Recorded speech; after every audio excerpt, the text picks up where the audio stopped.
Hi കൂട്ടുകാരെ, നമസ്കാരം. കൂട്ടുകാരെ, ഇത് പഴപ്രഥമൻ ഉണ്ടാക്കുന്ന ഒരു വീഡിയോ ആണ്. ഈ ഓണത്തിന് പായസം പഴപ്രഥമൻ തന്നെ ആയിക്കോട്ടെ, വളരെ എളുപ്പത്തിൽ തയ്യാറാക്കാവുന്ന ഒരു വിധമാണ് ഇത്. ഇപ്പൊ കുറച്ച് ഏത്തപ്പഴം ഞാനേ നാട്ടിൽ നിന്ന് വന്നപ്പോഴേക്കും കൊണ്ടുവന്നതാണ്.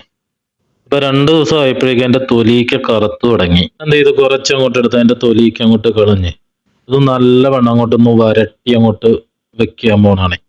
ഇതെല്ലാം അങ്ങോട്ട് തൊലി കളഞ്ഞ് അങ്ങോട്ട് എടുത്തിട്ടെ നല്ല വക്കുള്ള ഒരു ഗ്ലാസ് എടുത്തിട്ട് ഞാൻ നല്ലവണ്ണം അങ്ങോട്ടൊന്ന് ഉടച്ചങ്ങോട്ട് എടുത്തു. കുറച്ച് വെള്ളവും കൂടി ഒഴിച്ച് അത് നല്ലവണ്ണം അങ്ങോട്ടൊന്ന് ആദ്യം ഒന്ന് വേവിച്ചങ്ങോട്ട് എടുത്തേ. ഇപ്പൊ എന്തായാലും ഈ ഓണക്കാലത്തൊക്കെ ഏത്തപ്പഴത്തിനും അതുപോലെ തന്നെ ഏത്തക്കായ്ക്കൊക്കെ നല്ല വിലയായിരിക്കുമല്ലോ.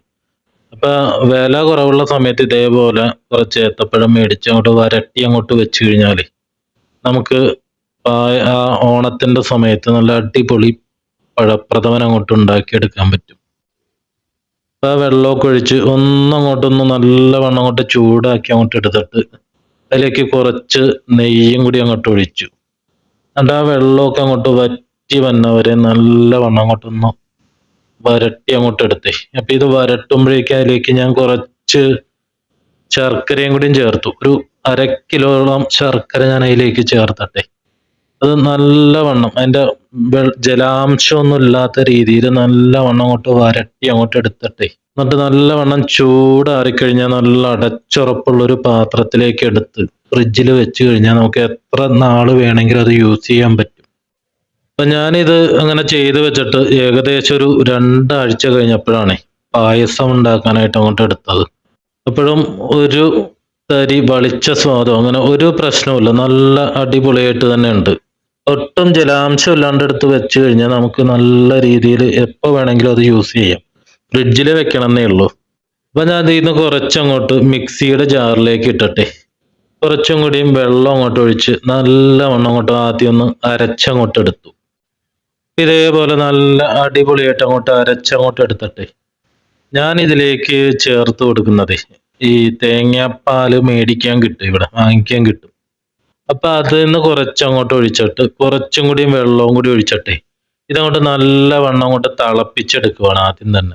പഴമൊക്കെ നേരത്തെ തന്നെ നല്ലവണ്ണം വരട്ടിയെടുത്തത് കൊണ്ട് അങ്ങോട്ട് വരട്ടാനൊന്നും നിൽക്കണ്ട, പെട്ടെന്ന് ഇത് തയ്യാറാക്കാൻ പറ്റുമേ.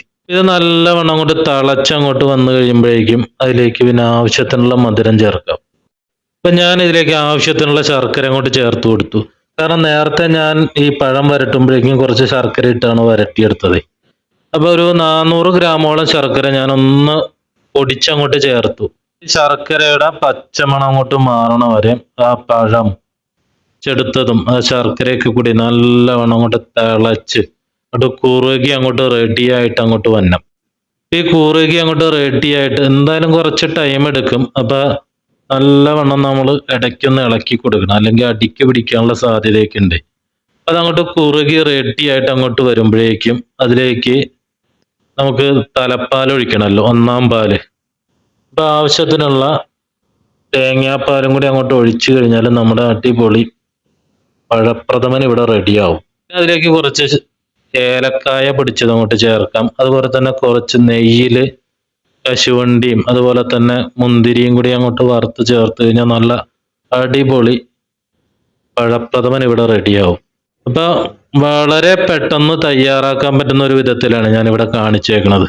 ഈ വീഡിയോ ഇഷ്ടപ്പെട്ടു കഴിഞ്ഞാൽ ലൈക്ക് അടിക്കാനും അതുപോലെ തന്നെ ആദ്യമായിട്ട് കാണുന്നവരാണെങ്കിൽ ഒന്ന് സബ്സ്ക്രൈബ് ചെയ്യാനും മറക്കരുതേ. അടുത്തൊരു വീഡിയോ ആയിട്ട് എത്രയും പെട്ടെന്ന് കാണാം. അതുവരേക്കും നന്ദി, നമസ്കാരം.